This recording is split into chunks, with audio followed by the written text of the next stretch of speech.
गुरुर्ब्रह्मा गुरुर्विष्णुः गुरुर्देवो महेश्वरः गुरुसाक्षात् परं ब्रह्म तस्मै श्री गुरवे नमः। ॐ सदाशिवसमारम्भां शङ्कराचार्यमध्यमाम् अस्मदाचार्यपर्यन्तां वन्दे गुरुपरम्पराम्। श्रीभगवानुवाच अनाश्रितः कर्मफलं कार्यं कर्म करोति यः स सन्न्यासी च योगी च न निरग्निर्न चाक्रियः यं सन्न्यासमिति प्राहुः योगं तं विद्धि पाण्डव न ह्यसन्न्यस्तसङ्कल्पो योगी भवति कश्चन आरुरुक्षोर्मुनेर्योगं कर्म कारणमुच्यते योगारूढस्य तस्यैव शमः कारणमुच्यते।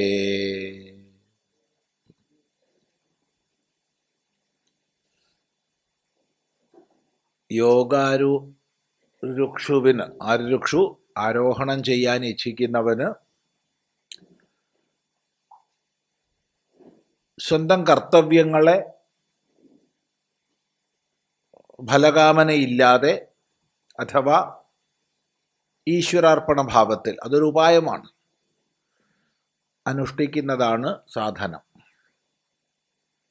എന്നാൽ അതേ ആള് യോഗാരൂഢനായി കഴിഞ്ഞാൽ എല്ലാ കർമ്മങ്ങളും കൊഴിഞ്ഞുപോയ അപ്രസക്തമായ ശാന്തിയാണ് സാധനം, ശമം.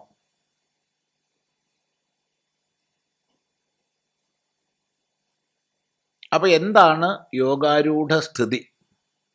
അതാണ് സംശയം. അതാണ് പറയുന്നത്.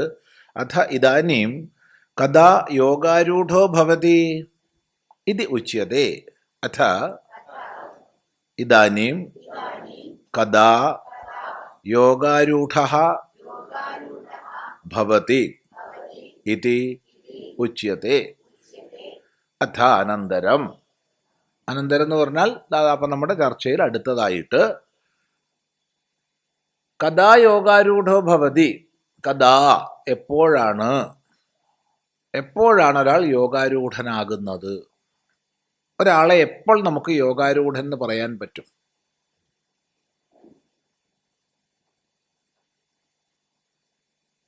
വളരെ മനസ്സിലാക്കേണ്ടുന്ന വിഷയമാണ്. യോഗാരൂഢനെന്ന് ശാസ്ത്രം എപ്പോഴാണ് പറയുന്നത്? ഇന്നത്തെ ലോകത്തിൽ യോഗാരൂഢൻ ആരാ പറയാ? ഒറ്റക്കാലിൽ 4 മണിക്കൂർ നിന്നാൽ, തല താഴോട്ടാക്കിയിട്ട് 1 മണിക്കൂർ നിന്നാലൊക്കെ യോഗാരൂഢനാവും. അതാണ് കാലം. ഇന്നത്തെ കാലം അങ്ങനെയാണ്. ശീർഷാസനത്തിൽ അവൻ 1 മണിക്കൂർ നിന്നു, അതുകൊണ്ട് അവൻ യോഗാരൂഢനായി. അല്ലെങ്കിൽ തുടർച്ചയായിട്ട് 10 മണിക്കൂർ യോഗ ഡാൻസ് ചെയ്തു, അതുകൊണ്ട് യോഗാരൂഢനായി എന്നൊക്കെ തെറ്റിദ്ധരിക്കുന്ന ഒരു കാലത്താണ് നമ്മൾ ജീവിക്കുന്നത്. എന്താണ് യോഗാരൂഢൻ? ആരാണ് യോഗാരൂഢൻ? പറയുന്നു ഉച്യതേ. ഇതാ പറയുന്നു. യദാഹിനേന്ദ്രിയാർത്ഥേഷു ന കർമ്മസ്വനുഷജ്ജതേ സർവസങ്കൽപ സന്യാസി യോഗാരൂഢസ്തദോച്യതേ. യദാഹിനേന്ദ്രിയാർത്ഥേഷു ന കർമ്മസ്വനുഷജ്ജതേ സർവസങ്കൽപ സന്യാസി യോഗാരൂഢസ്തദോച്യതേ. യഥാ എപ്പോഴാണോ, ഹി നിശ്ചയമായും ഒരു സംശയവുമില്ല, ഇന്ദ്രിയാർത്ഥേഷു കർമ്മസു ന അനുഷജ്യതേ.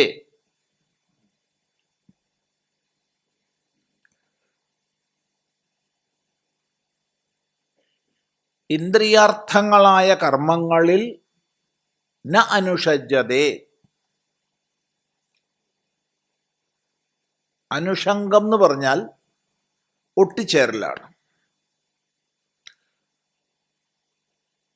ഒന്നിനോട് താതാത്മ്യപ്പെട്ട്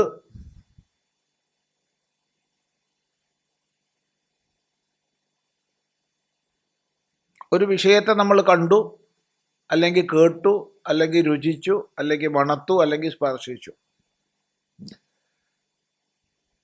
അവിടെ കഴിഞ്ഞു, ഒരു പ്രശ്നവുമില്ല. പക്ഷേ കണ്ട, കേട്ട, രുചിച്ച, മണത്ത, സ്പർശിച്ച അതുമായി ഒട്ടിച്ചേർന്ന് ഇത് തന്നെ ഞാൻ, അതില്ലെങ്കിൽ ഞാനില്ല എന്നൊക്കെ താതാത്മ്യപ്പെടുന്ന അവസ്ഥാവിശേഷം, അതാണ് അനുഷംഗം. ആസക്തി എന്ന് വേണമെങ്കിൽ പറയാം. താതാത്മ്യഭാവം. ഇങ്ങനെ എപ്പോഴാണോ ഒരു മനുഷ്യൻ ഇന്ദ്രിയാർത്ഥങ്ങളിൽ ഒരു പ്രകാരത്തിലും ഒട്ടിച്ചേരാത്തത്, കണ്ടുപോയി, കേട്ടുപോയി. നമ്മളൊരു സ്ഥലത്തേക്ക് യാത്ര ചെയ്യുമ്പോൾ എന്തെല്ലാം വഴിയോര കാഴ്ചകളെ കാണും. അപ്പോൾ സുഖം തരുന്നതുണ്ടാവും, ദുഃഖം തരുന്നതുണ്ടാവും, സമ്മിശ്രമായതുണ്ടാവും. അത് നമ്മൾ കണ്ടുപോവുകയാണ്. ഒരു പ്രശ്നമില്ല, ജീവിതത്തിൽ സന്തോഷമാണ്. നേരെ മറിച്ച് ഏതെങ്കിലും ഒരു കാഴ്ചയിൽ നമ്മൾ കുടുങ്ങി, എന്നാൽ പിന്നെ അവിടെ നിന്ന് ഇറങ്ങിയിട്ടെന്ന കാര്യം, അവിടെ ഇറങ്ങി യാത്രയും മുടങ്ങി, അത് നോക്കി നിന്നു എന്ന് പറഞ്ഞാൽ അതുമായിട്ട് അനുഷംഗം വന്നു. അപ്പം ജീവിതത്തിലെ അനുഭവങ്ങളെ മുഴുവൻ വഴിയോര കാഴ്ചയായി എടുക്കാൻ കഴിയുന്ന ആള് സുഖം വാ യതി വാ ദുഃഖം. അത് സുഖമായാലും കൊള്ളാം, ദുഃഖമായാലും കൊള്ളാം. സുഖം വന്നാൽ എന്താണ് ഭാവം? ഇത് നാളെ ഇല്ലാതാവും. ദുഃഖം വന്നാൽ എന്താ ഭാവം? ഇത് നാളെ ഇല്ലാണ്ടാവും. പിന്നെന്താ പ്രശ്നം? ഒന്നിനോട് ഒട്ടലില്ല. ഇതൊക്കെ വന്നു പോകുന്നവന്മാരാണ്. ഇതൊന്നുമല്ല എൻ്റെ സ്വരൂപം. ഞാനിതിൽ നിന്നെല്ലാം ഭിന്നനാണ്. അങ്ങനെ ഒന്നുമായും ഒട്ടിച്ചേരാതെ എപ്പോഴാണോ കഴിയുന്നത്, അവൻ ഈ ലോകത്തിലെ എല്ലാം കേൾക്കുന്നുണ്ട്, എല്ലാം കാണുന്നുണ്ട് എന്ന് മാത്രമല്ല മറ്റാരെക്കാളും കാണുന്നുണ്ട് എന്ന് പറയണം. കാരണം ഒന്നിൽ പെട്ടിരിക്കുന്ന ആള് അതിനെ ശരിയായി കാണില്ല.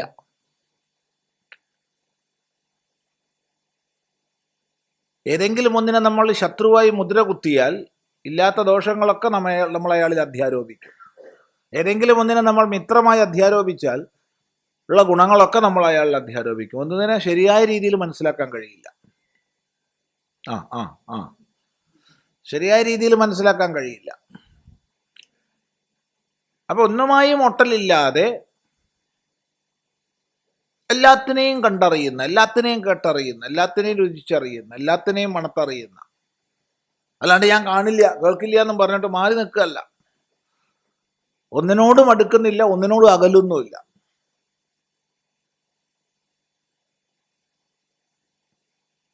ഇന്ദ്രിയാർത്ഥേഷു കർമ്മസു ന അനുഷജ്യതേ. അതാണ് ഒന്നാമത്തെ ലക്ഷണം. 2, സർവസങ്കല്പ സന്യാസി. എല്ലാ സങ്കല്പങ്ങളെയും സന്യസിച്ചിരിക്കുന്നവൻ. ഇപ്പം ഞാനിത് ചെയ്തു, നാളെ അത് ചെയ്യും, മറ്റന്നാൾ അത് ചെയ്യും, എന്നിട്ട് അത് നേടണം. ഇന്നിപ്പോൾ അവനെ കൊന്നു, നാളെ അവനെ കൊല്ലണം. ഇന്ന് അവനെ വഞ്ചിച്ചു, നാളെ അവനെ വഞ്ചിക്കണം. അങ്ങനെ നിരവധി ഒന്നിന് പിറകെ ഒന്നായി സങ്കല്പജാലങ്ങളെ മെനഞ്ഞെടുത്ത് അതിനുള്ളിൽ സ്വയം പട്ടുനൂൽ പുഴുവിനെ പോലെ കുടുങ്ങിപ്പോകുന്ന അവസ്ഥയാണ് സാമാന്യമായി ലോകത്തിൻ്റെത്.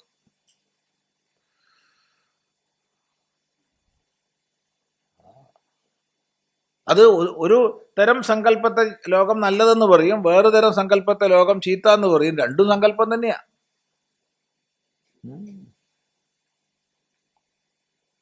ഇപ്പൊ ഇവിടെ വന്നു ഭഗവത്ഗീത 6-ാം അധ്യായം പഠിക്കുകയാണ്. അപ്പൊ സങ്കല്പിക്കുകയാണ്, നാളെ ആകുമ്പോഴത്തേക്ക് ഞാൻ ഇത്ര ശ്ലോകം പഠിക്കും, ഇല്ലേ, മറ്റന്നാളാകുമ്പോഴത്തേക്ക് ഇത്ര പഠിക്കും. എടാ നീ ഇപ്പൊ പഠിക്കുകയും നാളെ മറ്റന്നാളത്തെ കഥ എന്തിനപ്പ ആലോചിക്കണത്?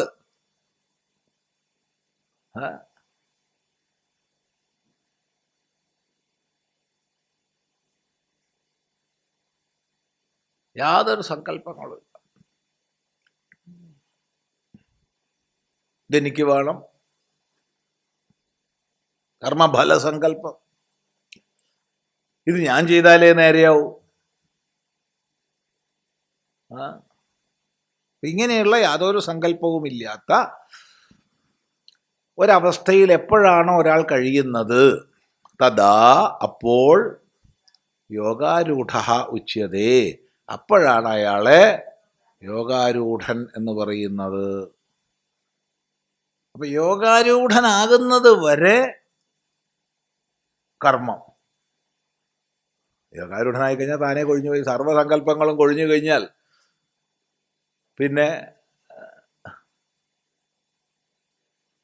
പിന്നെ ശാന്തി, വേറൊന്നുമില്ല.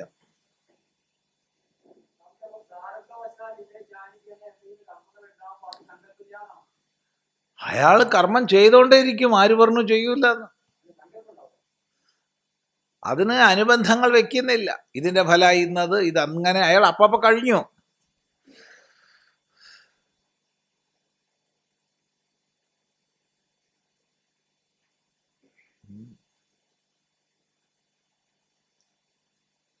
വളരെ മനോഹരമായിട്ട്, അതിനേക്കാൾ മനോഹരമായിട്ട് പറയാൻ വയ്യാത്ത വിധം ശ്രീനാരായണ ഗുരുദേവൻ പറഞ്ഞു തരുന്നുണ്ട്.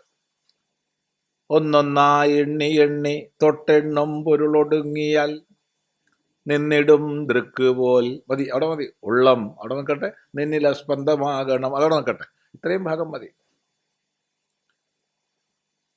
നമ്മളിങ്ങനെ എണ്ണി എണ്ണി സങ്കല്പങ്ങളെ മെനഞ്ഞ് കഴിയുകയാണ്.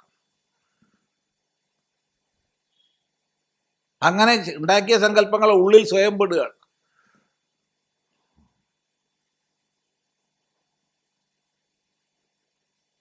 അപ്പോ അങ്ങനെയുള്ള സങ്കല്പങ്ങളെ വിവേകം കൊണ്ട്, വിചാരം കൊണ്ട് അതിക്രമിക്കുന്ന ഇന്ദ്രിയാർത്ഥങ്ങളായ കർമ്മങ്ങളിൽ അനുഷംഗം ചെയ്യാത്ത ഭാവം എപ്പോഴാണോ സിദ്ധമാകുന്നത്, അപ്പോൾ അയാളെ യോഗാരൂഢൻ എന്ന് പറയുന്നു. ഇതാണ്. നോക്കൂ, ഇത് വിസ്തരിച്ച് വ്യാഖ്യാനിച്ച് അവിടെ നിൽക്കും. നമുക്ക് ഭാഷ്യം പഠിച്ച് മുന്നോട്ട് പോകണം. യഥാ സമാധീയമാന ചിത്തഃ യോഗി ഹി ഇന്ദ്രിയാർത്ഥേഷു ഇന്ദ്രിയാണാം അർത്ഥഃ ശബ്ദാദയഃ തേഷു ഇന്ദ്രിയാർത്ഥേഷു കർമ്മസു ച നിത്യ നൈമിത്തിക കാമ്യ പ്രതിഷിദ്ധേഷു പ്രയോജന അഭാവബുദ്ധിയ ന അനുഷജ്യതേ അനുഷംഗം കർത്തവ്യതാ ബുദ്ധിം ന കരോതി ഇത്യർത്ഥഃ. സന്യാസി സർവാൻ സങ്കല്പാൻ ഇഹാമുത്രാർത്ഥ കാമ ഹേതൂൻ സന്യസിതും ശീലം അസ്യ ഇതി സർവസങ്കല്പ സന്യാസി യോഗാരൂഢഃ പ്രാപ്തയോഗഃ ഇതി ഏതത് തദാ തസ്മിൻ കാലേ ഉച്യതേ. സർവസങ്കല്പ സന്യാസി ഇതി വചനാത് സർവാൻ ച കാമാൻ സർവാണി ച കർമാണി സന്യസേത് ഇത്യർത്ഥഃ. സങ്കല്പമൂലാ ഹി സർവേ കാമാഃ സങ്കല്പമൂല കാമോ വൈ യജ്ഞാ സങ്കല്പസംഭവാഃ കാമജാനാമി തേ മൂലം സങ്കല്പാത് കില ജായസേ നത്വം സങ്കല്പയിഷ്യാമി സമൂലോ ന ഭവിഷ്യസി ഇത്യാദി സ്മൃതേഃ. സർവകാമ പരിത്യാഗേ ച സർവകർമ്മസന്യാസഃ സിദ്ധഃ ഭവതി. സ യഥാ കാമോ ഭവതി തത് ക്രതുർഭവതി യത് ക്രതുർഭവതി തത് കർമ്മ കുരുതേ ഇത്യാദി ശ്രുതിഭ്യഃ. യദ്യദ്ധി കുരുതേ കർമ്മ തത്തത് കാമസ്യ ചേഷ്ടിതം ഇത്യാദി സ്മൃതിഭ്യഃ ച. ന്യായാച നഹി സർവസങ്കല്പസന്യാസേ കശ്ചിത് സ്പന്ദിതുമപി ശക്തഃ. തസ്മാത് സർവസങ്കല്പസന്യാസി ഇതി വചനാത് സർവാൻ കാമാൻ സർവാണി കർമാണി ച ത്യാജയതി ഭഗവാൻ. യഥാ സമാധീയമാന ചിത്തഃ യോഗി ഹി ഇന്ദ്രിയാർത്ഥേഷു ഇന്ദ്രിയാണാം അർത്ഥാഃ ശബ്ദാദയഃ തേഷു ഇന്ദ്രിയാർത്ഥേഷു കർമ്മസു ച നിത്യനൈമിത്തിക കാമ്യ പ്രതിഷിദ്ധേഷു പ്രയോജനാഭാവ ബുദ്ധിയ ന അനുഷജ്യതേ അനുഷംഗം കർത്തവ്യതാ ബുദ്ധിം ന കരോതി ഇത്യർത്ഥഃ. സർവസങ്കൽപ്പ സന്യാസി സർവാൻ സങ്കൽപ്പാൻ ഇഹാമുത്രാർത്ഥ കാമഹേതൂൻ സന്യസിതും ശീലം അസ്യ ഇതി സർവസങ്കൽപ്പ സന്യാസി യോഗാരൂഢഃ പ്രാപ്തയോഗഃ ഇത്യേതത് തദാ തസ്മിൻ കാലേ ഉച്യത്തെ. അപ്പോൾ യഥാ എപ്പോഴാണോ, ഏത് സന്ദർഭത്തിലാണോ, അപ്പം ഇവിടെ യഥാ എന്ന് പറഞ്ഞത് എപ്പോഴാണോ എന്ന് പറഞ്ഞത് അകസ്മാത് സംഭവിക്കുന്നതല്ല. അത് പ്രത്യേകം ശ്രദ്ധിക്കണം.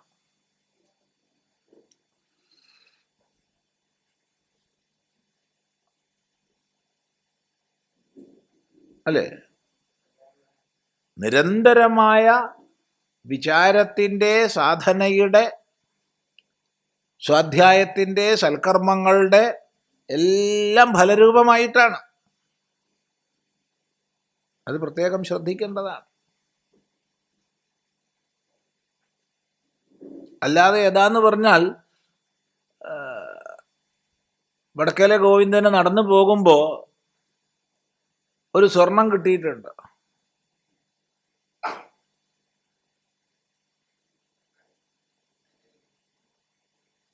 അങ്ങനെയല്ല. മറിച്ച് സമയമാകുമ്പം പ്ലാവിൽ ചക്ക ഉണ്ടാവും, മാവിൽ മാങ്ങ ഉണ്ടാവും. ഒട്ട് അതുപോലെയും അല്ല, രണ്ടുപോലെയല്ല. ഒന്ന്, വടക്കേലെ ഗോവിന്ദന് വഴിയിൽ നടന്നു പോകുമ്പോൾ സ്വർണ്ണനാണയം കിട്ടിയെന്ന് പറഞ്ഞാൽ അതിലയാളുടെ പ്രയത്നമില്ല. അതിനെ ലൗകികമായി ഭാഗ്യം എന്നോ ഒക്കെ പറഞ്ഞേക്കാം. അതുപോലെ സംഭവിക്കുന്നതല്ലിത്. രണ്ടാമത്തത്, കാലം വരുമ്പോൾ ഉണ്ടായിക്കോളും. അതുപോലെ നമുക്കൊക്കെ കാലം വരുമ്പോൾ യോഗസ്ഥിതി ഉണ്ടാവും, നിങ്ങളൊന്നും ചെയ്യണ്ട. അതുമല്ല. മറിച്ച് സാധനാ മാർഗത്തിലൂടെ, സ്വാധ്യായത്തിലൂടെ, സത്കർമാചരണങ്ങളിലൂടെ, അനുഷ്ഠാനങ്ങളിലൂടെ ജീവിതത്തെ ക്രമീകരിച്ച് ഒരു മനുഷ്യൻ കഴിയുമ്പോൾ എപ്പോഴാണോ, അപ്പം ഈ അർത്ഥം എവിടുന്ന് കിട്ടുന്നു? ഈ അർത്ഥം കിട്ടുന്നത് നമ്മൾ 6-ാം അധ്യായം ആണിത് എന്നുള്ളത് കൊണ്ടാണ്. ഇതിന് തുടക്കത്തിൽ പറഞ്ഞ ആശയങ്ങളെ ചേർക്കണം എന്നുള്ളത് കൊണ്ടാണ്. അപ്പോൾ യഥാശബ്ദത്തിന് അങ്ങനെ വിചാരം ചെയ്ത് മനസ്സിലാക്കേണ്ടതാണ്. യഥാ സമാധീയമാന ചിത്തഃ, സമാധീയമാന ചിത്തഃ, അന്ധക്കരണത്തിനെ അടക്കാൻ ശ്രമിക്കുന്നവനായവൻ. അപ്പം അത് ഉത്തരം വ്യക്തമായി. പെട്ടെന്നങ്ങോട്ട് അകസ്മാത് വന്നു ചേരുന്നതല്ല. അവൻ നിരന്തരമായി അവൻ്റെ ജീവിതത്തിൽ മനസ്സിനെ അടക്കാൻ വേണ്ടിയുള്ള പരിശ്രമത്തിലാണ്. അങ്ങനെ പരിശ്രമിക്കുന്നവൻ യോഗി. അത് യോഗിയാണ്. അങ്ങനെയുള്ള യോഗി ഹി എപ്പോഴാണോ നിശ്ചയമായും ഇന്ദ്രിയാർത്ഥേഷു ഇന്ദ്രിയാണാം അർത്ഥാഹ ശബ്ദാദേഹ. ഇന്ദ്രിയാർത്ഥം എന്ന് പറഞ്ഞാൽ ഇന്ദ്രിയങ്ങളുടെ അർത്ഥമാണ്. ഇന്ദ്രിയാർത്ഥം, ഇന്ദ്രിയങ്ങൾ എന്തിനെ അർത്ഥമാക്കുന്നു അതാണ്. ഏതാണ്? ശബ്ദ, സ്പർശ, രൂപ, രസ, ഗന്ധങ്ങൾ. ഈ ശബ്ദസ്പർശ രൂപ രസഗന്ധങ്ങൾ അവയുടെ വ്യത്യസ്ത മിശ്രങ്ങളാണ് ഈ പ്രപഞ്ചത്തിലെ മുഴുവൻ വിഷയങ്ങളും. അതിൽ കൊള്ളാം എന്നുള്ള ബുദ്ധി വന്നാൽ അതിൻ്റെ പിന്നാലെ പോവും, അയ്യേ മോശം എന്ന് പറഞ്ഞ ബുദ്ധി വന്നാൽ അതിൽ നിന്ന് അകലും. ഇങ്ങനെയാണ്. ഇത് രണ്ടും നമ്മുടെ ബുദ്ധിയാണ്, നമ്മൾ കൽപ്പിക്കുന്നതാണ്. ആ കൽപ്പനകൾ ആപേക്ഷികവുമാണ്. ദേശം, കാലം, വ്യക്തി എന്നിവയ്ക്കനുസരിച്ച് മാറുന്നതാണ്. അല്ല, കൊള്ളാം എന്നുള്ള ബുദ്ധി അല്ലെങ്കിൽ മോശം എന്നുള്ള ബുദ്ധി ഒരിക്കലും നിരപേക്ഷമല്ല, സാപേക്ഷമാണ്. അത് ചിന്തിക്കുക.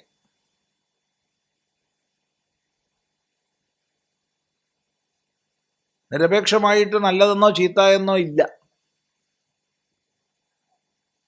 അത് ഉറച്ച് മനസ്സിലാക്കണം. അപ്പം അങ്ങനെ ഇന്ദ്രിയാർത്ഥങ്ങൾ, ഇന്ദ്രിയങ്ങളുടെ അർത്ഥങ്ങൾ, ശബ്ദസ്പർശ രൂപരസഗന്ധങ്ങൾ, തേഷു ഇന്ദ്രിയാർത്ഥേഷു, അവയിൽ, കർമ്മസു, കർമ്മങ്ങളിൽ, നിത്യ നൈമിത്തിക കാമ്യ പ്രതിഷിദ്ധേഷു എന്നാണ് ഭാഷ്യകാരൻ പറയുന്നത്.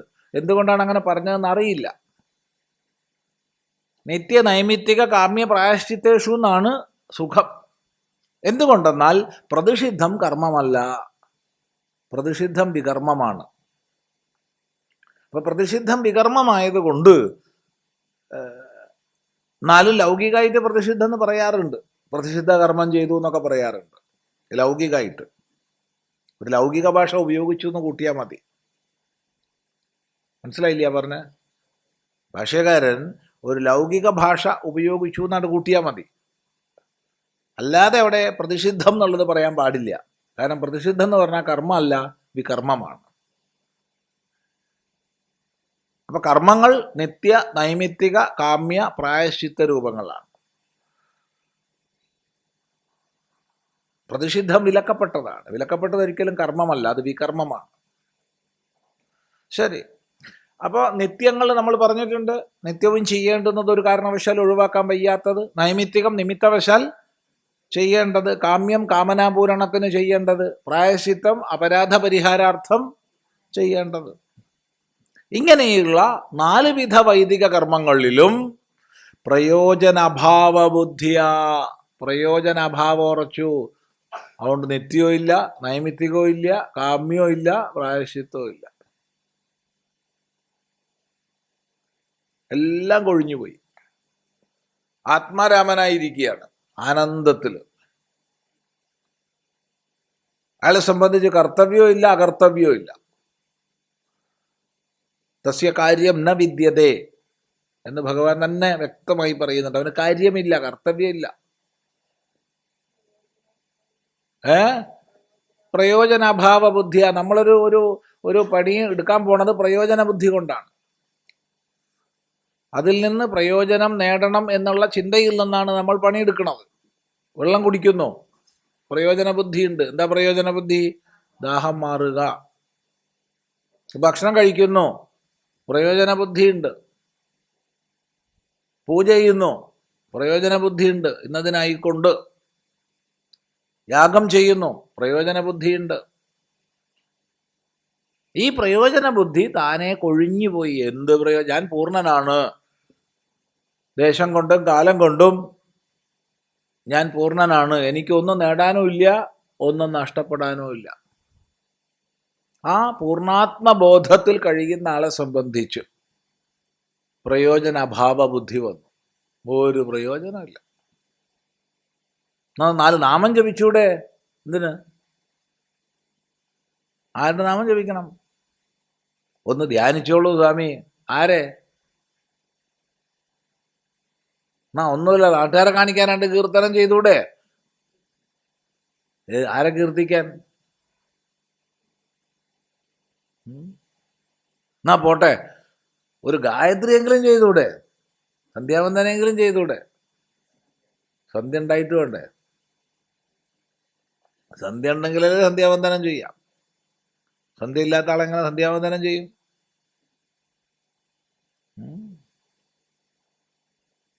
അതാണ് പ്രയോജനാഭാവ ബുദ്ധി.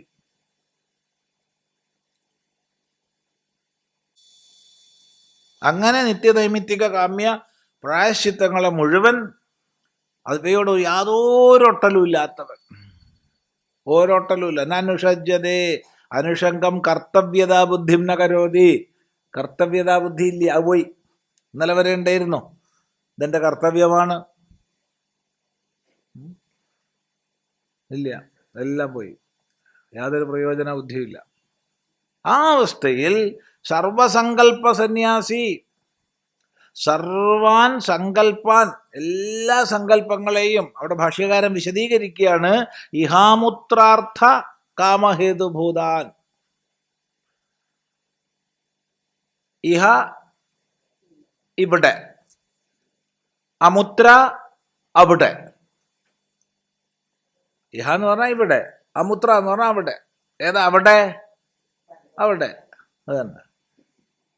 മരിച്ചു കഴിഞ്ഞാൽ ഒരു ലോകമുണ്ട്. ഏതാണ് ആ ലോകം? സ്വർഗം, നരകം, പരലോകം എന്ന് പറയാം. അവിടെ പോണം, എന്നിട്ട് ദുഃഖം അനുഭവിക്കണം, അല്ലെങ്കിൽ സുഖം അനുഭവിക്കണം. അപ്പൊ അവിടെ പോകുമ്പോഴത്തേക്ക് ഇന്നത് ബുക്ക് ചെയ്ത് വെക്കണം. അതിനെന്ത് വേണം? ഇവിടെ പുണ്യം ഡെപ്പോസിറ്റ് ചെയ്യണം. ഇങ്ങനെ ഇവിടെ ഈ പുണ്യം ഡെപ്പോസിറ്റ് ചെയ്യുന്നത് ശ്രദ്ധിച്ചാൽ മനസ്സിലാവും എന്തൊക്കെയാണ്. ഒക്കെ മതത്തെ ഊട്ടിയുറപ്പിക്കാൻ വേണ്ടിയിട്ടാണ്. എല്ലാ പുണ്യവും വേറെന്താ? അത് ഡെപ്പോസിറ്റ് ചെയ്യാം.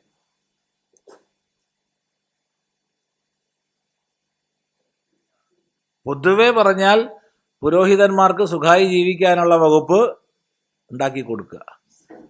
പൊതുവെ അത് ഹിന്ദു, ക്രിസ്ത്യൻ, മുസ്ലിം വ്യത്യാസമൊന്നുമില്ല, എല്ലാവരും ഒരുപോലെ ആയില്ല, ഒറ്റ നിലപാടാ. കാരണം പുണ്യം എന്ന് പറഞ്ഞാൽ അതാണ്. അല്ലേ? നോക്കിക്കോളൂ. ഇല്ല, അതെ, പുരോഹിതന്മാർക്ക് ചില്ലാനുണ്ടാക്കി കൊടുത്താൽ പുണ്യായി.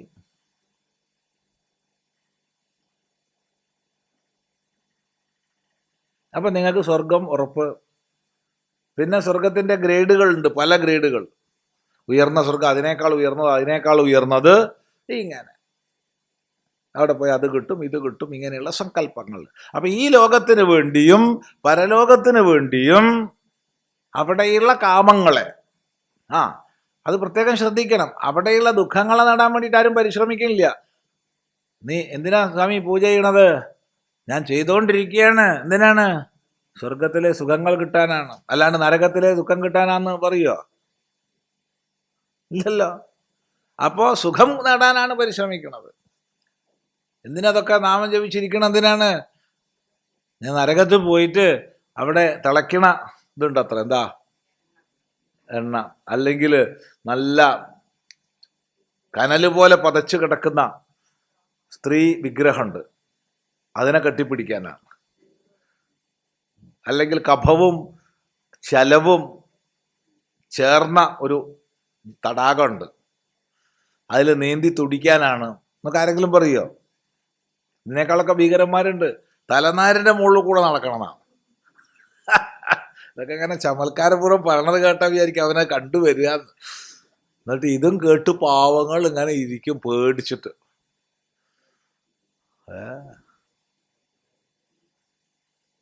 ആലോചിച്ച് വലിയ കഷ്ടമാണ്. ഇതിൽ നമ്മൾ ഹിന്ദുക്കൾ മോശക്കാരല്ല കേട്ടോ. കാരണം 28 തരം നരകങ്ങളെ കുറിച്ച് വർണ്ണിച്ചിട്ടുണ്ട്. എന്താ ഓരോന്നിന്റെ കഥ! അയ്യോ, അസിപത്ര കാനനമൊക്കെ കേൾക്കുമ്പോൾ തന്നെ പേടിയാവും. നിവർത്തി പിടിച്ച വാളുകൾക്കിടയിലൂടെ ഓടുക, അതൊക്കെയാണ് അസിപത്ര കാനനം. അതെ, നിവർത്തി വെച്ച വാളുണ്ടാവും, അതിൻ്റെ ഉള്ളിൽ കൂടെ ഓടുക. അങ്ങനെയൊക്കെ ചെയ്ത ആൾക്കാരാണ് നമ്മളെ നയിക്കണത്. അതെ, നമ്മളെ പ്രധാന ഭരണ നേതാക്കന്മാർ അങ്ങനെയുള്ളവരാണ്. അതെ, അതെ, ചിന്തിക്കുക, ആലോചിക്കാൻ തന്നെ വയ്യ. അപ്പോ ചുരുക്കി പറഞ്ഞാൽ ഇഹ അമുത്ര അർത്ഥ കാമഹേതൂൻ, ഇവിടെയും അവിടെയുള്ള കാമഹേതുക്കളായ സകല സങ്കല്പങ്ങളെയും സന്യസിച്ചിരിക്കുക. ഒന്നും വേണ്ടപ്പനെ, ഇവിടെയും വേണ്ട അവിടെയും വേണ്ട, ഇപ്പം ഉള്ളത് തന്നെ വളരെ സുഖം. എന്നാലും സ്വാമി കുറച്ചും കൂടി അത് കിട്ടിയാൽ സുഖാവും. നീ തന്നെ നിനക്കായിക്കോട്ടെ, എനിക്ക് വേണ്ട, ഞാൻ അവിടെ സുഖമായിട്ടാണ് ഇരിക്കണത്. അതെ,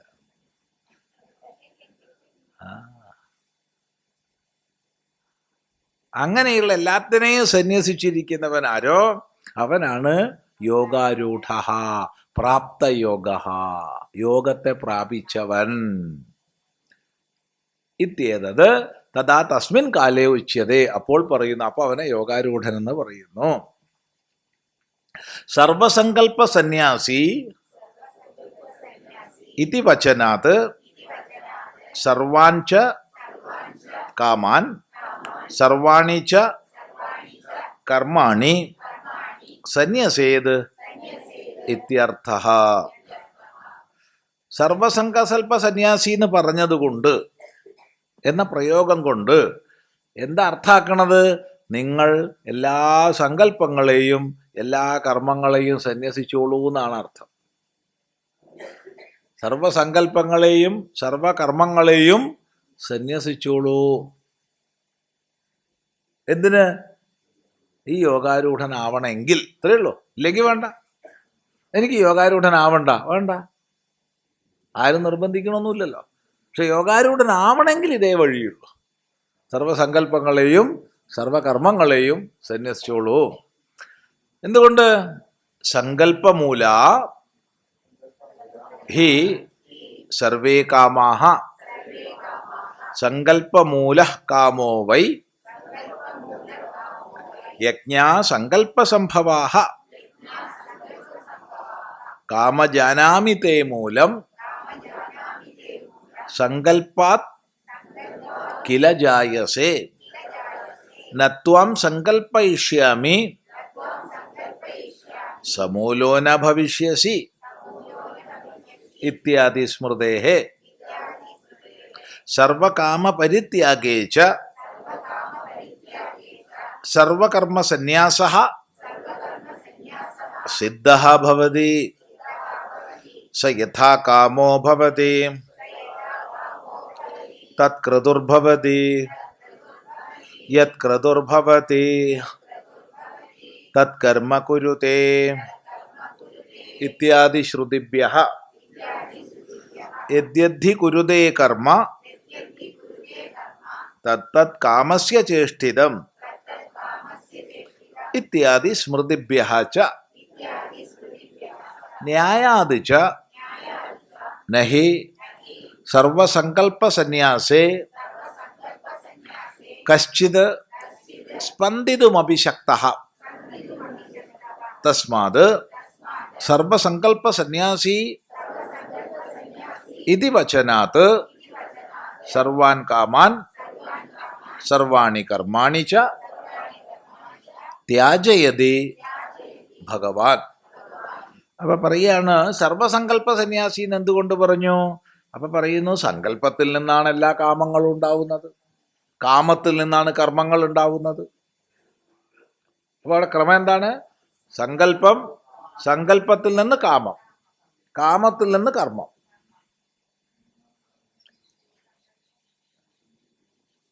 ആലോചിച്ച് നോക്കൂ, അങ്ങനെയല്ലേന്ന്. എന്തെങ്കിലും നമ്മൾ ഒന്നിനെ സങ്കല്പിക്കുക, ഒന്നിനെ കണ്ടു കേട്ടു കുഴപ്പമൊന്നുമില്ല, അങ്ങനെ നമ്മൾ എന്തിനെയൊക്കെ കണ്ടുകൊണ്ടിരിക്കുക. പക്ഷെ കണ്ടതിനെ സങ്കല്പിക്കുകയാണ്. എന്താ സങ്കല്പിക്കണത്? കൊള്ളാലോ, ഇത് തരക്കേടില്ല, നന്നിട്ടോ എന്നോ. കൊള്ളാലോ എന്ന് നന്നിട്ടോ എന്ന് പറഞ്ഞപ്പോഴത്തേക്ക് അടുത്ത ഘട്ടം എന്തായി? എനിക്കായാൽ നന്നായി. പിന്നെ ന്യായീകരണമായി. പിന്നെ എനിക്കല്ലേ വേണ്ടത്, വേറെ ആർക്കാണ്? അല്ലേ? അതെ. അപ്പൊ സങ്കല്പം, അതിൽ നിന്ന് കാമം. ഈ കാമമായി കഴിഞ്ഞാൽ പിന്നെ അത് നേടാനുള്ള പരിശ്രമമായി. ഇത് രണ്ട് രീതിയിൽ വരാം. ഒന്നുകിൽ നേടുക, അല്ലെങ്കിൽ അകറ്റുക. രാഗഹേതുവാണെങ്കിൽ അടുപ്പിക്കുക, ദ്വേഷഹേതുവാണെങ്കിൽ അകറ്റുക. രണ്ടും സങ്കല്പം കൊണ്ടാ. എല്ലാം സങ്കല്പ. അല്ലേന്ന് ആലോചിച്ച് നോക്കൂ. സങ്കല്പത്തിന് ഇപ്പം എന്താ അടിസ്ഥാനം എന്ന് വെച്ചാൽ വിശദീകരിക്കാൻ വളരെ പണിയാണ്. കാരണം നമ്മളുടെ സംസ്കാരം, നമ്മുടെ ജീവിതത്തിൽ ഇന്നലെ വരെ ഉണ്ടായിട്ടുള്ള അനുഭവങ്ങൾ, ജന്മജന്മാന്തരമായിട്ട് നമ്മൾ സഞ്ചയിച്ച മൊത്തം സംസ്കാരജനിതമായ വാസന, നമ്മൾ ജീവിക്കുന്ന പ്രദേശത്തിൻ്റെ ഒരു സമൂഹ മനസ്സ്, ഇതെല്ലാം നമ്മളെ സ്വാധീനിക്കും ഈ നല്ലത് ചീത്ത എന്നുള്ള ആ നിർമ്മിതിയിൽ. അല്ലേ? ആലോചിച്ച് നോക്കൂ. ഇനിയും ഒട്ടനവധി ഘടകങ്ങളുണ്ടാവും. അല്ലാതെ ഇന്നതാണ് നല്ലത്, ഇന്നതാണ് ചീത്ത എന്ന് ഒരിക്കലും പറയാൻ പറ്റില്ല. അങ്ങനെയൊന്നില്ല. ലോകത്തിൽ അങ്ങനെയൊന്നില്ല, ഉണ്ടാവില്ല. നമ്മൾ സങ്കല്പത്തിലൂടെ ഉണ്ടാക്കിയെടുക്കുന്നതാണ്. അപ്പൊ സങ്കല്പജനിതമായി കാമം, കാമജനിതമായി കർമ്മം. അതാണ് സങ്കല്പമൂല കാമോ വൈ. മനു തൻ്റെ സ്മൃതിയിൽ പറയുകയാണ്, സങ്കല്പമൂലങ്ങളാണ് കാമങ്ങൾ. ഒരു സംശയമില്ല. യജ്ഞാ സങ്കല്പസംഭവാഹ, സങ്കല്പത്തിൽ നിന്നാണ് യജ്ഞങ്ങൾ ഉണ്ടാവുന്നത്. എല്ലാ യജ്ഞങ്ങളും നമ്മൾ ചെയ്യുന്നത് സങ്കല്പിച്ചിട്ടാണ്. ഇന്ന ദേശത്ത്, ഇന്ന കാലത്ത്, ഇന്ന ഞാൻ, ഇന്നതിനായിക്കൊണ്ട് ഇന്നത് ചെയ്യുന്നു എന്നും പറഞ്ഞിട്ടാണ് പൂജകൾ, ഹോമങ്ങൾ, പാഠങ്ങൾ, യാഗങ്ങൾ എല്ലാം ചെയ്യണത്. അപ്പം എല്ലാ യജ്ഞങ്ങളുടെയും മൂലം സങ്കല്പമാണ്, സംശയമില്ല. അപ്പോൾ കാമം സങ്കല്പജനിതം, യജ്ഞം സങ്കല്പജനിതം. യജ്ഞം എന്ന് പറഞ്ഞാൽ കർമ്മം, സങ്കല്പജനിതം. അപ്പോൾ സങ്കല്പം അടങ്ങിയാലോ കാമം അടങ്ങി, കർമ്മം അടങ്ങി. ചിന്തിക്കുക. തുടർന്ന് മഹാഭാരതത്തിൽ നിന്ന് ഉദ്ധരിക്കുകയാണ്, കാമജാനാമി തേ മൂലം സങ്കല്പാത് ത്വം ഹി ജായസേ. സങ്കല്പാത് കില ജായസേ എന്ന് പാഠഭേദം. പ്രസിദ്ധ പാഠം സങ്കല്പാത് ത്വം ഹി ജായസേ എന്നാണ്. അത് എഴുതി വെച്ചോളൂ, വളരെ പ്രധാനപ്പെട്ട ഒരു വാക്യമാണ്. കാമജാനാമി തേ മൂലം സങ്കല്പാത് ത്വം ഹി ജായസേ നത്വാം സങ്കല്പയിഷ്യാമി തേന മേന ഭവിഷ്യസി.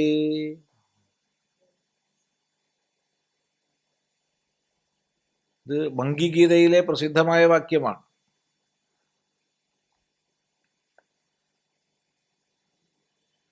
വളരെ പ്രസിദ്ധമായ വാക്യമാണ്, ഗീതാവാക്യമാണ്.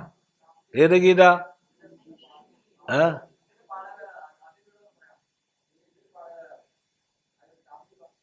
പറഞ്ഞാന്ന് പറഞ്ഞാന്ന്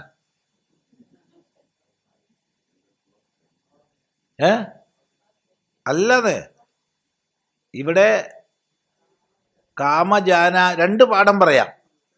കാമജാനാമി തേ മൂലം, ശ്രദ്ധിക്കൂ, കാമജാനാമി തേ മൂലം എന്നാണോ നിങ്ങളെ പുസ്തകത്തിലുള്ളത്? അതല്ലാത്തത് പാഠഭേദം എഴുതിയാൽ മതി, എന്നാ പ്രശ്നം തീർന്നില്ലേ?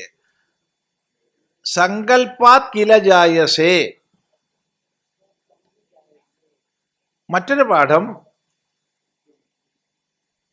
സങ്കല്പാത് ത്വം ഹി ജായസേ, അതാണ് മറ്റൊരു പാഠം. രണ്ട് പാഠം. നത്വാം സങ്കല്പയിഷ്യാമി, നത്വാം സങ്കല്പയിഷ്യാമി.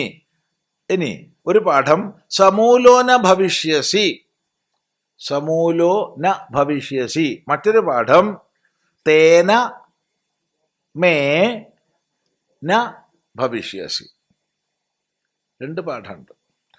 ഇത് രണ്ടായാലും മംഗീഗീതയിലുള്ളതാണ്. മംഗീഗീത വളരെ പ്രസിദ്ധമാണ്. മഹാഭാരതത്തിൽ മങ്കി ഒരാളുടെ പേരാണ്. മങ്കി ഒരു മനുഷ്യൻ്റെ പേര്. അത്യാവശ്യം ജീവിച്ചു പോകുന്നുണ്ട്. അങ്ങനെ അദ്ദേഹം 2 കാളക്കുട്ടികളെ മേടിച്ചു. കാളക്കുട്ടികളെ മേടിച്ചു, നല്ല ആരോഗ്യമുള്ള കാളക്കുട്ടികളാണ്. അപ്പോൾ അവരെ മേയിച്ച് അവർക്ക് തീറ്റ കൊടുത്ത് അവരെ വെള്ളം കുടിപ്പിച്ച് അവരെ വേണ്ട പരിപാലനം ചെയ്ത് അങ്ങനെ നടക്കുകയാണ് മങ്കി. അവർ പെട്ടെന്ന് നല്ല വളർച്ച വന്നു, നല്ല ആരോഗ്യം. അങ്ങനെ വന്നപ്പോൾ ഇവരെ കന്ന് പൂട്ടാൻ പഠിപ്പിക്കണമെങ്കിലും വണ്ടി വലിക്കാൻ പഠിപ്പിക്കണമെങ്കിലും ആദ്യം പരിശീലനം ചെയ്യണം. ആ പരിശീലനത്തിൽ ആദ്യം വേണ്ടത് നുകം വെച്ചിട്ട് ശീലിപ്പിക്കണം. പിന്നെ വണ്ടി കെട്ടുള്ളൂ, അല്ലെങ്കിൽ പിന്നെ കരി കെട്ടുള്ളൂ. ആദ്യം തന്നെ കരി കെട്ടിയിട്ട് പൂട്ടാൻ കൊണ്ടുപോകാറില്ല. കുറച്ച് ഒരു 1-2 ആഴ്ച നുകം വെച്ച് ശീലിപ്പിച്ച ശേഷമേ ഉണ്ടാവുള്ളൂ. വണ്ടി വലിക്കണതും അങ്ങനെ തന്നെയാണ്. പെട്ടെന്ന് വണ്ടിയിൽ കാളേനെ പൂട്ടിയാൽ എന്താ ഉണ്ടാവുക? അപകടം ഉണ്ടാവും. അപ്പം ആദ്യം നുകം വെച്ച് ശീലിപ്പിക്കണം. അങ്ങനെ നുകം വെച്ച് ശീലിപ്പിക്കുകയാണ്. അങ്ങനെ നുകത്ത് കെട്ടി 2 എണ്ണത്തെയും മനസ്സ് കാണണം. മങ്കി ഇതിനെയും തെളിച്ചങ്ങനെ നടക്കുകയാണ്. അപ്പം മങ്കി വിചാരിക്കുന്നു നല്ല ആരോഗ്യമുണ്ട്, ഇവർ വളരെ വളർന്നിട്ടുണ്ട്, നല്ല ഭക്ഷണം കഴിക്കേണ്ട അനുസരണമുണ്ട്, പെട്ടെന്ന് വലുതാവും, വലുതായി കഴിഞ്ഞാൽ എനിക്ക് ഇവരെ വണ്ടിയിൽ പൂട്ടാം, വണ്ടി ഓട്ടം ഇല്ലാത്ത സമയത്ത് കന്ന് പൂട്ടാം, രണ്ടായാലും നല്ല പൈസ ഉണ്ടാക്കാം. അപ്പോൾ ഇത്ര പൈസ എനിക്ക് കിട്ടിയാൽ ഇവർക്ക് തീറ്റയ്ക്കോ അതിനും ഇതിനൊക്കെ ചിലവ് കഴിച്ച് ഇത്ര ഉറുപ്പ്യ ഉണ്ടാവും. അത് കൂട്ടി വെച്ചാൽ രണ്ടെണ്ണത്തിനെയും കൂടി മേടിക്കാം. അപ്പം 4 അങ്ങനെ അതിൻ്റെ 4ൻ്റെയും പൈസ കൂട്ടിക്കഴിഞ്ഞാൽ ഒരു 8 മേടിക്കാം. അതാണ്ടായി കഴിഞ്ഞാൽ ഞാൻ ചെറിയൊരു മുതലാളിയായി മാറാൻ തുടങ്ങും. പിന്നെ പ്രശ്നമല്ല, പിന്നെ എളുപ്പമാണ്. അങ്ങനെ ധാരാളം കന്നുകളും വണ്ടികളും ഒക്കെ ആയിട്ട് ഞാൻ വലിയൊരു വണ്ടിക്കാരനായിട്ട് അറിയപ്പെടും, വലിയ പൈസക്കാരനാവും നാട്ടിൽ എന്നൊക്കെ ഇങ്ങനെ കണക്ക് കൂട്ടി ഇങ്ങനെ നടക്കുകയാണ്. ഈ സമയത്ത് ഇവർ നുകം കെട്ടിയ ഈ 2 കാളക്കുട്ടികളും വഴിയിൽ ഒരു ഒട്ടകം കിടന്നുറങ്ങുന്നുണ്ട്. ഉറങ്ങല്ല, വിശ്രമിക്കുകയാണ്. ഈ ഒട്ടകത്തിൻ്റെ അപ്പുറത്തു കൂടെ ഇപ്പുറത്തു കൂടെയും പോയി. ഒട്ടകം നടുവ് കിടക്കുന്നു, നുകം കെട്ടിയതാണ് കന്നുകുട്ടികൾക്ക്. ഇവർ ഈ ഒട്ടകത്തിൻ്റെ അപ്പുറത്തു കൂടെ ഇപ്പുറത്തു കൂടെയും പോയപ്പോൾ പെട്ടെന്ന് ഒട്ടകം പേടിച്ചെഴുന്നേറ്റു. എന്താ ഉണ്ടാവുക എന്ന് ബാക്കി പറയണ്ടല്ലോ. എന്താ ഉണ്ടാവുക? ഒട്ടകം വലിയ ജന്തുവല്ലേ. ഒട്ടകത്തിൻ്റെ കഴുത്തില് നുകം, ഒരു ഭാഗത്ത് തൂങ്ങിക്കിടക്കുന്നു ഒരു കാളക്കുട്ടി, മറ്റേ ഭാഗത്ത് തൂങ്ങിക്കിടക്കുന്നു മറ്റേ കാളക്കുട്ടി. ഒട്ടകം പേടിച്ചിട്ട് ഓടി. അല്ലെങ്കിൽ മങ്കിക്ക് അവരെ രക്ഷിക്കാൻ കഴിയുമായിരുന്നു. ഒട്ടകം അപാര സ്പീഡിലാണ് ഓടുന്നത്. ഒട്ടകം ഓടുന്നത് കണ്ടുണ്ടോ? അപാര സ്പീഡിലാണ് ഓടുക. അയ്യോ, കാണേണ്ടതാണ്. ഒട്ടകം ഓടുന്നത് അപകടമാണ്. വഴിയിൽ ആരെങ്കിലും അടിച്ച് ചവിട്ടി. ചുരുക്കി പറഞ്ഞാൽ ഈ 2 കാളക്കുട്ടികളും ശ്വാസം മുട്ടി ചത്തുപോയി. 2 ഈ ഒട്ടകത്തിൻ്റെ കഴുത്ത് കിടന്ന് തൂങ്ങി ചത്തു 2. ആ സമയത്താണ് മങ്കി വഴിയരികിലൊരു സ്ഥലത്ത് ഇരുന്നിട്ട് ഈ ഗീത ചൊല്ലണം. ഹേ കാമ, ആഗ്രഹമേ, നീ എവിടുന്ന ഉണ്ടാവണമെന്ന് ഞാൻ മനസ്സിലാക്കി കഴിഞ്ഞു. കാമ ജാനാമി തേ മൂലം സങ്കല്പാത്വം ഹി ജായസേ, നീ സങ്കല്പത്തിൽ നിന്നാണ് ഉണ്ടാവുന്നത്. ഞാൻ സങ്കല്പിച്ചുകൊണ്ടാണ് ഇപ്പോൾ ഇതൊക്കെ ഉണ്ടായത്. അതുകൊണ്ട് ഞാൻ ഒരു പ്രതിജ്ഞ ചെയ്യാണ്, നത്വാം സങ്കല്പയിഷ്യാമി, മേലിൽ ഞാൻ നിന്നെ സങ്കല്പിക്കാൻ പോണില്ല. തേന, അതിനെ കൊണ്ട്, മേ, എനിക്ക്, ന ഭവിഷ്യസി, നീ ഉണ്ടാവില്ല. പക്ഷെ മങ്കിക്ക് അത് തിരിച്ചറിയാൻ വലിയ വില കൊടുക്കേണ്ടി വന്നു. നമുക്ക് ഓരോരുത്തർക്കും തിരിച്ചറിയാൻ എത്ര വില കൊടുക്കേണ്ടി വരും എന്നുള്ളതാണ് വിഷയം. കൊടുത്തോണ്ടേ ഇരിക്കുകയാണ്. അതെ, കൊടുത്തോണ്ടേ ഇരിക്കുന്നു, സങ്കല്പിച്ചുകൊണ്ടേ ഇരിക്കുന്നു എന്നാ പറയുന്നത്. സങ്കല്പിച്ചുകൊണ്ടേ ഇരിക്കുന്നു, കൊടുത്തോണ്ടേ ഇരിക്കുന്നു. ശരി.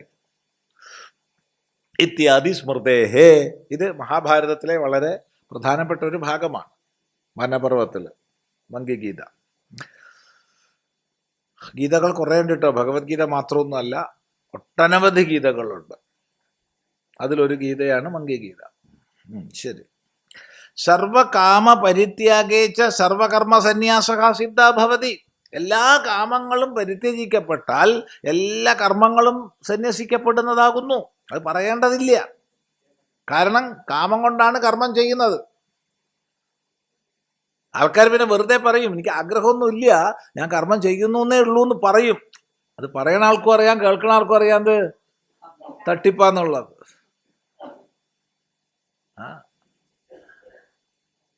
അല്ലേ? അതെ, ലോകര് പറച്ചില്ല നമ്മൾ കുറയ്ക്കാറില്ല.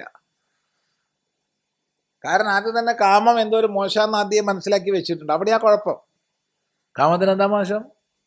എനിക്ക് കാമുണ്ട്, അതുകൊണ്ട് ഞാൻ കർമ്മം ചെയ്യുന്നു, സത്യസന്ധമായി പറഞ്ഞാൽ മതി, ഒരു കുഴപ്പമില്ല. അവിടെ ഒരു അപകർഷതയുടെ ആവശ്യമില്ല. എനിക്ക് കാമമുണ്ട്, അതുകൊണ്ട് ഞാൻ കർമ്മം ചെയ്യുന്നു. അപ്പൊ കാമം മോശമാണെന്ന് വെച്ച് മനസ്സിലാക്കി വെച്ചു. ഇത് ഉണ്ട് എന്നും ഉള്ളിൽ. അപ്പോൾ എനിക്ക് കാമമൊന്നുമില്ല, ഞാൻ പിന്നെ പ്രവർത്തിക്കുന്നു എന്ന് മാത്രം, നിങ്ങൾക്കൊക്കെ വേണ്ടിയിട്ടാണ് ഞാനിതൊക്കെ ചെയ്യണത്. എന്ത്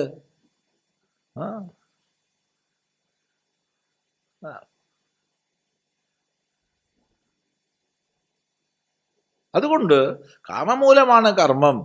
അപ്പൊ കാമം ഒഴിവായാൽ എന്തായി? കർമ്മം ഒഴിവാവും. കാമം എപ്പോഴാണ് ഒഴിവാകുന്നത്? സങ്കല്പം ഒഴിവായാൽ. അത് കൊള്ളാം, അതെനിക്കായാൽ കൊള്ളാം എന്നൊക്കെ ഉള്ള സങ്കല്പങ്ങൾ ഒഴിവാക്കിയാൽ കാമം ഒഴിവായി. അല്ലാണ്ട് സഹജമായിട്ട് ആർക്കും കാമം ഇല്ല. ഇപ്പൊ സങ്കല്പം കൊണ്ട് ഉണ്ടാക്കിയെടുക്കുന്നതാണ് കാമം. കാമത്തിൽ നിന്നാകുന്നു കർമ്മം. ഈ വിഷയം ഉപനിഷത്തിൽ നിന്ന് ഉദ്ധരിച്ച് പറയുകയാണ്, വേദത്തിൽ നിന്ന് ഉദ്ധരിക്കുകയാണ്. സ യഥാ കാമോ ഭവതി തത് ക്രതുർഭവതി. ഒരുവൻ എന്ത് കാമത്തോടൊത്തവനാണോ അതിനനുസരിച്ചായിരിക്കും അവൻ്റെ സങ്കല്പങ്ങളും കർമ്മങ്ങളും. യത് ക്രതുർഭവതി തത് കർമ്മ ഗുരുതേ. എന്ത് സങ്കല്പം ചെയ്യുന്നുവോ ആ കർമ്മം ചെയ്യുന്നു. ഇത് ചെയ്യാമെന്ന് വിചാരിച്ചിട്ട് ചെയ്യുന്നു. സങ്കല്പിച്ചിട്ടാണ് ചെയ്യുന്നത്. സങ്കല്പം ആണ് ഇതിന്റെ കർമ്മത്തിൻ്റെയും കാമത്തിൻ്റെയും മൂലം. ഇത്യാദി ശ്രുതിഭ്യ. സ്മൃതി പറയുന്നു, മനുസ്മൃതി എന്ന് ഉദ്ധരിക്കുകയാണ്. യദ്യദ്ദി കുരുതേ കർമ്മ തത്തത് കാമസ്യ ചേഷ്ടിതം. യദ്യദ്ദി കുരുതേ ജന്തുഹു തത്തത് കാമസ്യ ചേഷ്ടിതം എന്നും പാഠഭേദമുണ്ട്. 2 പാഠമുണ്ട്. അപ്പൊ എന്തെന്ത് കർമ്മം നമ്മൾ ചെയ്യുന്നുണ്ടോ അതൊക്കെ കാമത്തിന്റെ ചേഷ്ടിതമാണ്. കാമപ്രേരിതമായിട്ടാണ് കർമ്മം ചെയ്യുന്നത് ആരായാലും. അപ്പോ സങ്കല്പത്യാഗത്തിൽ കാമത്യാഗം, കാമത്യാഗത്തിൽ കർമ്മത്യാഗം. സങ്കല്പ സന്യാസി ന്യായാദിച്ച. അപ്പൊ ശ്രുതി പറഞ്ഞു, സ്മൃതി പറഞ്ഞു, ഇനി ന്യായം പറയുകയാണ്. ശ്രുതി സ്മൃതികൾ പറഞ്ഞ ശേഷം ന്യായം പറയുകയാണ്. നഹി സർവസങ്കല്പ സന്യാസേ കശ്ചി സ്പന്ദിതും അഭിശക്ത. സർവസങ്കല്പങ്ങളും ഒഴിവാക്കിയാൽ ഒരാൾ സ്പന്ദിക്കുക പോലും ഇല്ല.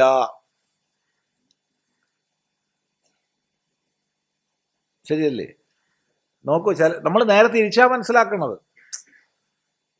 എന്താ നീ എന്നെ കണ്ടിട്ടൊന്നും മിണ്ടാതിരിക്കാനുള്ള കാരണം? എടാ, നിന്നെ കണ്ടിട്ട് മിണ്ടാനല്ലേ കാരണം വേണ്ടത്, മിണ്ടാതിരിക്കാൻ കാരണം വേണോ? പറയൂ, മിണ്ടാതിരിക്കാൻ കാരണം വേണോ വേണ്ട? എന്താ അഭിപ്രായം? വേണ്ട. കാരണം മിണ്ടാതിരിക്കുക എന്നുള്ളത് ക്രിയയല്ല, ഒരു ക്രിയക്കാണ് കാരണം വേണ്ടത്. അവനെന്താ ഇങ്ങനെ ഇരിക്കണേന്റെ കാരണം ചോദിച്ചാൽ അതിന് കാരണം വേണ്ടല്ലോ. ഇരിക്കാൻ എന്ത് കാരണം? അവനൊന്ന് നടക്കാൻ കാരണം എന്നാ ചോദിക്കണം. കാരണം നടക്കണമെങ്കിൽ കാരണം വേണം, പ്രേരണ വേണം. മിണ്ടണമെങ്കിൽ പ്രേരണ വേണം. ഏതൊരു ക്രിയ ചെയ്യണമെങ്കിലും പ്രേരണ വേണം. ചിന്തിക്കുക.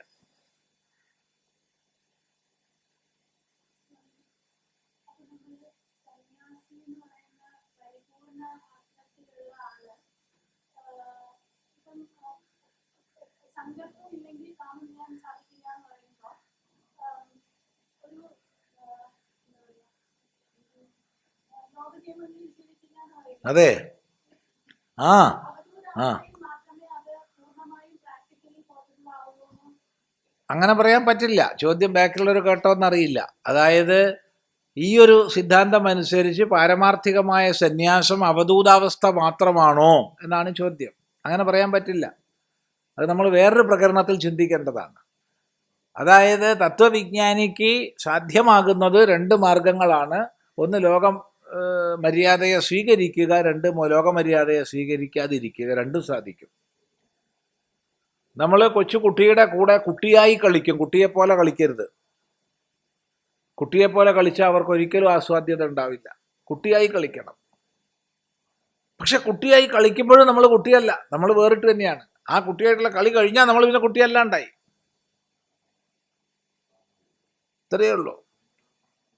ഇതുപോലെ വിജ്ഞാനികളായി ലോകബാഹ്യന്മാരായിരിക്കുന്ന മഹാപുരുഷന്മാര് ലോകമര്യാദയെ അംഗീകരിക്കുന്നു. അപ്പോൾ സന്യാസിയായി ജീവിക്കാം, ഗൃഹസ്ഥനായി ജീവിക്കാം, വാനപ്രസ്ഥനായി ജീവിക്കാം, ബ്രഹ്മചാരിയായി ജീവിക്കാം. ലോകമര്യാദയെ അംഗീകരിക്കുന്നില്ല, അപ്പോൾ അവധൂതനായി. അത്രയേ ഉള്ളൂ. അതുകൊണ്ട് ജ്ഞാനം കൂടുകയോ കുറയുകയോ ചെയ്യുന്നില്ല, രണ്ടുമില്ല. ശരി. അപ്പൊ സർവസങ്കല്പങ്ങളെ സന്യസിക്കുമ്പോൾ പിന്നെ സ്പന്ദിക്കാൻ പോലും കഴിയില്ല. ഇത് പാരമാർത്ഥിക സ്ഥിതിയിലുള്ള വ്യാഖ്യാനമല്ല. ഇത് നമ്മളിപ്പോൾ ചിന്തിക്കുന്ന തലത്തിനനുസരിച്ച് വേണം എടുക്കുക. അത് ശ്രദ്ധിക്കുക. അതുകൊണ്ട് തസ്മാത് സർവസങ്കല്പ സന്യാസി ഇതി വചനാത്, സർവസങ്കല്പ സന്യാസി എന്ന വാക്യം കൊണ്ട് എന്ത് മനസ്സിലാക്കണം?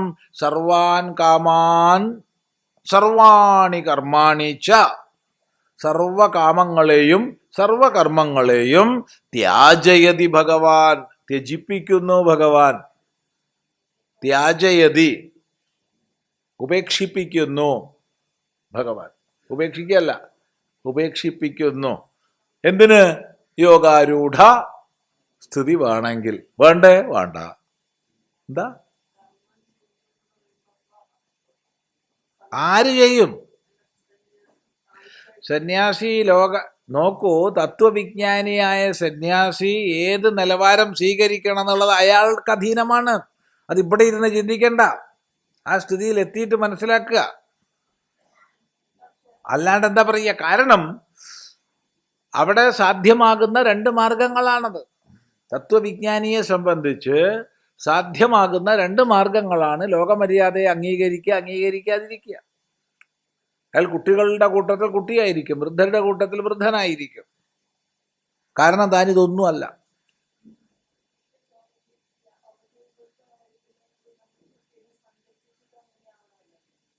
അവധൂതസ്തുതി സങ്കല്പിച്ച് അങ്ങനെയാവുന്നതല്ല.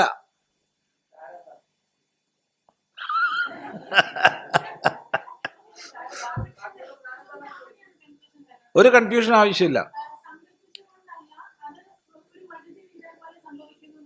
വഴുതി വീഴൽ പോലെ സംഭവിക്കുന്നതല്ല, വ്യക്തമായ ബോധത്തോടു കൂടി തന്നെയാണ്. വ്യക്തമായ ബോധം ഉള്ളവനെ, വഴുതി വീഴുന്നവൻ, അവനെ ആശുപത്രി കൊണ്ടാക്കണം, മാനസിക രോഗാശുപത്രിയിൽ. വഴുതി വീഴൽ പോലെ അവധൂതനായ ആളെ ലോക സ്നേഹമുള്ളവര് മാനസിക രോഗാശുപത്രി കൊണ്ടായി ചികിത്സിക്കണം.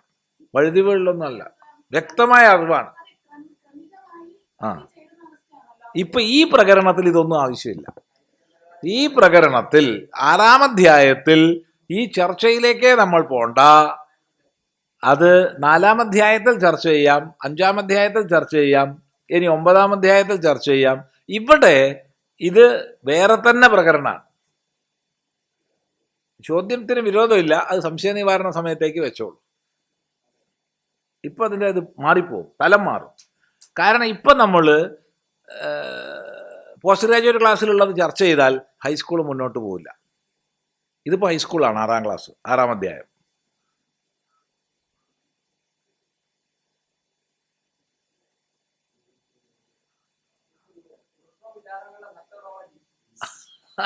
ഇല്ലെങ്കിൽ മറ്റത് വരില്ല പിന്നെ. കാരണം അത്രയ്ക്കുള്ള ചർച്ചയല്ല അവിടെ എത്തിയിട്ടില്ല. ആ ചർച്ച നമുക്ക് വേറെ ചെയ്യാലോ, ഇഷ്ടം പോലെ സന്ദർഭമുണ്ട്. ഗീതയിൽ തന്നെ പല സന്ദർഭങ്ങളുണ്ട്. അപ്പൊ ക്ലാസ് മാറി പഠിച്ചാൽ വിഷമാണ്.